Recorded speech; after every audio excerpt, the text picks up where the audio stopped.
Bryant will take part in practice Wednesday for the first time since suffering a foot injury in Week 1. A source told ESPN Cowboys reporter Todd Archer Bryant is likely to be limited in his first work with teammates in more than 6 weeks, but his participation is a positive sign toward playing Sunday against the Seattle Seahawks. Skip Bayless, Dez could be back. Is he going to play Sunday? God, I think I should do this, right? It's been a long time since I got to do this, Stephen A. Good, on the single shot. Just for the feel-goodness of it. Okay. He's ignoring us. Now, back to objectivity. Yeah. I guess there's a chance Dez Bryant will attempt to play against the Seattle Seahawks at Jerry World on Sunday. I'm going to go Stephen A. on the Steelers. As we heard earlier in this show, Stephen A. Smith took the stance that he does not want Big Ben to play yet. He should save himself to make sure he's ready to go for the back half of the season by not playing this Sunday against the Cincinnati Bengals in Pittsburgh. That was Stephen A.'s earlier stance on this show. I'm going to take a similar one here on Dez. I do not want him to play against the Rough Riders that are the Seattle Seahawks Legion of Boom. I don't think it is worth the risk because, and I'm going to be honest about this, Stephen A., I do not like my team's chances against the Seahawks at Jerry World this Sunday. Seattle owes Dallas. Dallas embarrassed Seattle at Seattle, as you recall, last year. The Legion of Boom snacks on backup quarterbacks like Matt Castle. In fact, it'll be the equivalent. Matt Castle will be like Oberto beef jerky, just another piece of beef jerky for Richard Sherman. You get out. What you get, what you put in. Yeah, we get it. And so that little voice in my stomach, you know, Richard will be dropping a little Oberto Castle jerky down his throat to you this time. I just don't love it. I'm sorry. It's the wrong place, wrong time. If I'm Dez, I wait one more week just to make sure that your surgery will take and hold. And let's go ahead and let it all fly against the Eagles the following week at Jerry World. I'm okay with that. I just don't like our chances this week against the Seahawks at home, where the Cowboys notoriously don't play very well anyway. Your thoughts, Mr. Smith?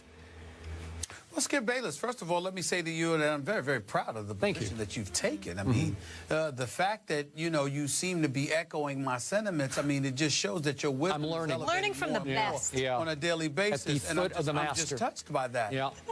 I even worked in Oberto. How good was that? Hey, listen, man. Hey, listen, man. I was just talking to somebody yesterday, you know, and they were talking to me about how if you go on Siri and you say Stephen A. Smith, it sounds like it's saying Stephen Naismith. So I love it. I love it. I give you credit for all of that because that's my favorite nickname of all. You did. You invented the sport of basketball, Stephen Naismith. Yes. Not just when it comes to basketball, evidently, you listen on other things as well. Because Dez doesn't need to rush back. Why rush back for this? I mean, that's what this comes down to. What he needs to do is use these next couple of weeks to get himself in pristine condition. So when Tony Romo comes back, he's ready to aid Tony Romo. Because one would argue that whether it's Brandon Whedon due to bad luck or Matt Castle with his QBR of 17 from last week with 17 of 27 passing for 227 yards, 1 touchdown, 3 interceptions.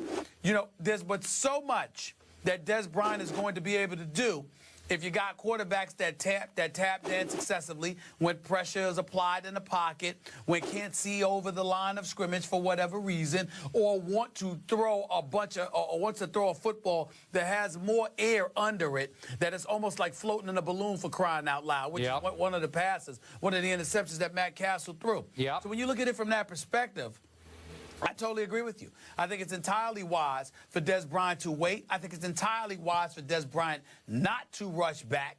It's good that he's back there practicing. I'll put up the X for you, make you feel better. But in the end, that's in practice. In the end, that's during the week. He has no business on the field in game time until, as far as I'm concerned, Tony Romo gets back, because there's little to nothing he's going to be able to do to help the Cowboys prior to that. And I will remind you, most athletes who suffer this injury, this Jones fracture, take at least 3 months to get right from it. Now Dez Bryant's about to be 6 weeks into his rehab.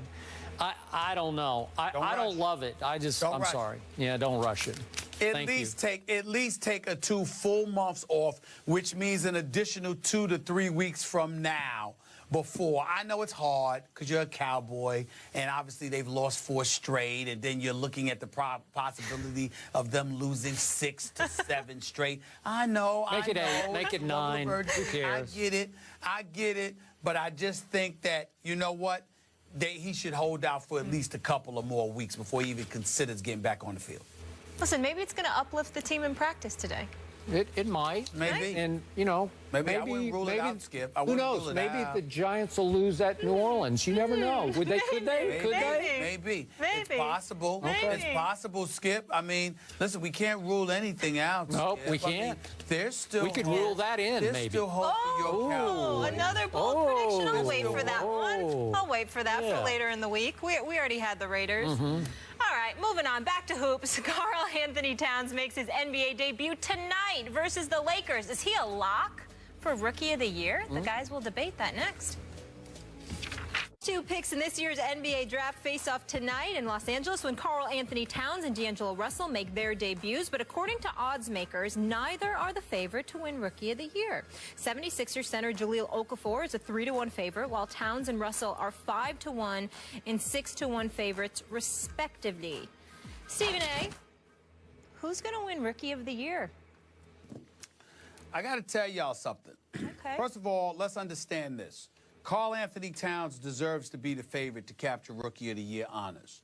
The reason that I say that, Skip Bayless, is because not only is he going to be your starter at the 5, I spoke to Coach Sam Mitchell on my radio show for the Minnesota Timberwolves yesterday as well. And by the way, Skip, let's take a quick moment to pay our respects to the late, great Flip Saunders, definitely. head coach, president of the Timberwolves, and his passing. Wonderful guy. God we worked bless. with him here at ESPN. Obviously, Coach, God bless him and his family. Let's just say that. Yep. But when you look at Karl Anthony Towns, they've got him starting at the 5.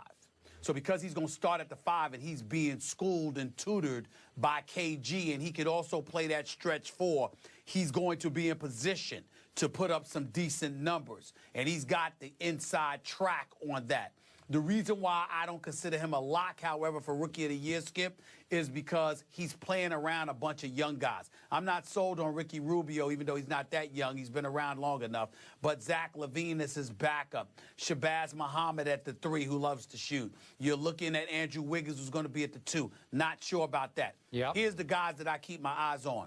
Stanley Roberts in Detroit, out of Arizona. I like his chances to win Rookie of the Year.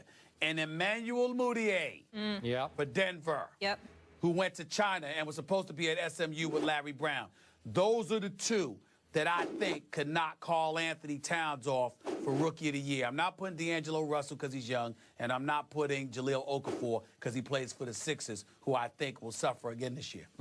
No Porzingis in that conversation? He might deserve it. We'll see. Okay.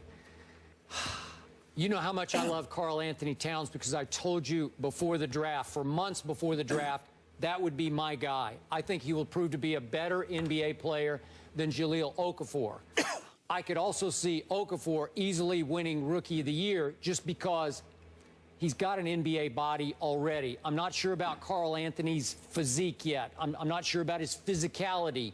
And even though we know the Sixers are not going to be very good either, I think that Okafor is going to be a fairly dominating rookie player. And I agree with the odds. I would give him the best shot to win. Now, I'm a big Mudiay guy, too. And I told you I thought the Knicks missed the boat not taking him over Porzingis. Larry Brown said this is his guy, that Larry would think about taking him in the first couple of picks in the draft. So I'm watching closely on Mudiay. But go ahead. I meant Stanley Johnson, not Stanley Roberts. Yeah, I got it. I knew what you were talking about. Stanley Johnson. I used to like Stanley Roberts, too, once upon a time. But, yes. Okay. Once upon a time. All right. My point is, I'm surprised you're giving Okafor no credit here. You're just dismissing him from this conversation. You didn't bring him up. Only because, because I think the Sixers are going to stink. I think that we need to look at Sam Hinkie, the general manager, who openly tanked 1 season and arguably tanked 3. And at some point in time, whether it's Nerlens Noel being drafted while he's hurt, whether it's Joel Embiid being drafted while he's hurt, we have to start looking at the Philadelphia 76ers in the fourth largest market in America and saying, could you win some damn games for the city there? Jahlil Okafor can play. It won't be his fault, but the team is going to suffer. They're not going to be very good. That's why I couldn't consider him. It has nothing to do with him. Okay, and I'm going to remind you of this one more time. Bobby, my new Spur, 7'3" Serbian, is a rookie. He's 27 years old, but he qualifies, I'm pretty sure, as a rookie. Let's not dismiss him from this conversation. A 27-year-old rookie? Yeah. I'm not sure about that. That's like senior citizen status for rookies. I don't like giving them that. Well, I don't like putting them in that. I'm pretty sure he qualifies. I know, but you better watch it. I'm looking for pops and flashes, just like crazy in football. Bobby. Kareem Abdul-Jabbar. Come on now.